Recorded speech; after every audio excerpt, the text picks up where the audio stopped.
महाराष्ट्रात जिल्ह्याचे प्रशासन जिल्हा परिषदेबरोबर टिंबटिंबकडून केले जाते. जिल्हाधिकाऱ्याची नेमणूक टिंबटिंबकडून होते. राज्य शासनाकडून भारताच्या टिंबटिंब स्वतंत्र न्यायव्यवस्थेची निर्मिती केली आहे. संविधानाने तालुका न्यायालयाने दिलेल्या निर्णयाविरुद्ध टिंबटिंब न्यायालयात अपील करता येते.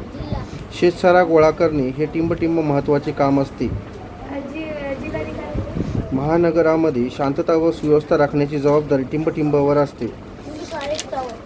जोड्या लावा. जिल्हाधिकारीचे काम कायदा सुव्यवस्था जिल्हा न्यायालय, तंटा सोडवून तहसीलदार, तालुका दंडाधिकारी जिल्हा प्रशासनाचा प्रमुख कोण असतो? जिल्हाधिकारी तहसीलदारावर कोणती जबाबदारी असते?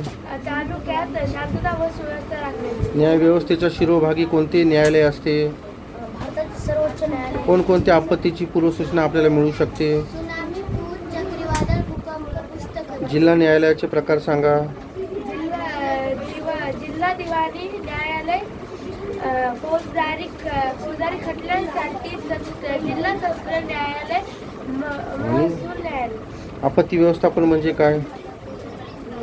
आपत्तीचा आपत्ती सुव्यवस्था व शास्त्रीय पद्धतीने सामना करणे म्हणजे आपत्ती व्यवस्थापन होय.